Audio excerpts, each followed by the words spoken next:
Hello बच्चों, let us read this question. This question says, what changes take place when a zinc plate is immersed in copper sulfate solution? Explain in the light of electronic concept of oxidation and reduction.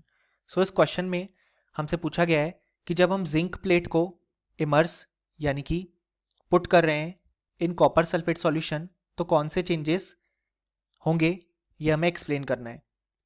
सो इस question को solve करने के लिए जो की concept required है वो है हमारे पास reaction between zinc and copper sulphate solution. So यहाँ पे हम जिंक प्लेट को पुट कर रहे हैं यानी कि बेसिकली जिंक सॉलिड स्टेट में है और उसे हम पुट कर रहे हैं इन कॉपर सल्फेट सॉल्यूशन यानी कि CuSO4 एक्वस. तो यहाँ पे जो हमें रिएक्शन देखने को मिलती है वो होती है कि ZnSO4 फॉर्म हुआ और साथ में कॉपर सॉलिड फॉर्म हुआ. ऐसा इसलिए क्योंकि यहाँ पे जिंक हमारे पास मोर रिएक्टिव होता है देन कॉपर, इसलिए वो उसे रिप्लेस कर देता है फ्रॉम इट्स सॉल्ट सॉल्यूशन. सो सबसे पहले जो नोटिसेबल चेंज हमें देखने को मिलता है वो ये होता है कि जो ब्लू कलर होता है कॉपर सल्फेट सॉल्यूशन का वो अब यहाँ पे कलरलेस में कन्वर्ट होता है क्योंकि पहले कॉपर सल्फेट प्रेजेंट था और अब यहाँ पे जिंक सल्फेट का सॉल्यूशन फॉर्म हुआ.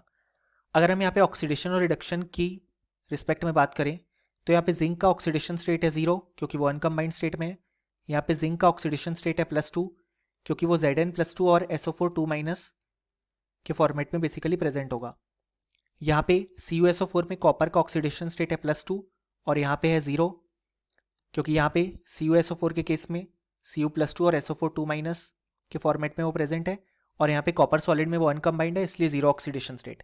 सो यहाँ पे अगर हम जिंक के रिस्पेक्ट में बात करें तो उसका ऑक्सीडेशन स्टेट हमारे पास इंक्रीज हो रहा है यानी कि बेसिकली वो यहाँ पे 2 इलेक्ट्रॉन्स लूज कर रहा है, इसी कारण से उसका ऑक्सीडेशन स्टेट इंक्रीज हो रहा है. सो उसका हमें यहाँ पे ऑक्सीडेशन देखने को मिला.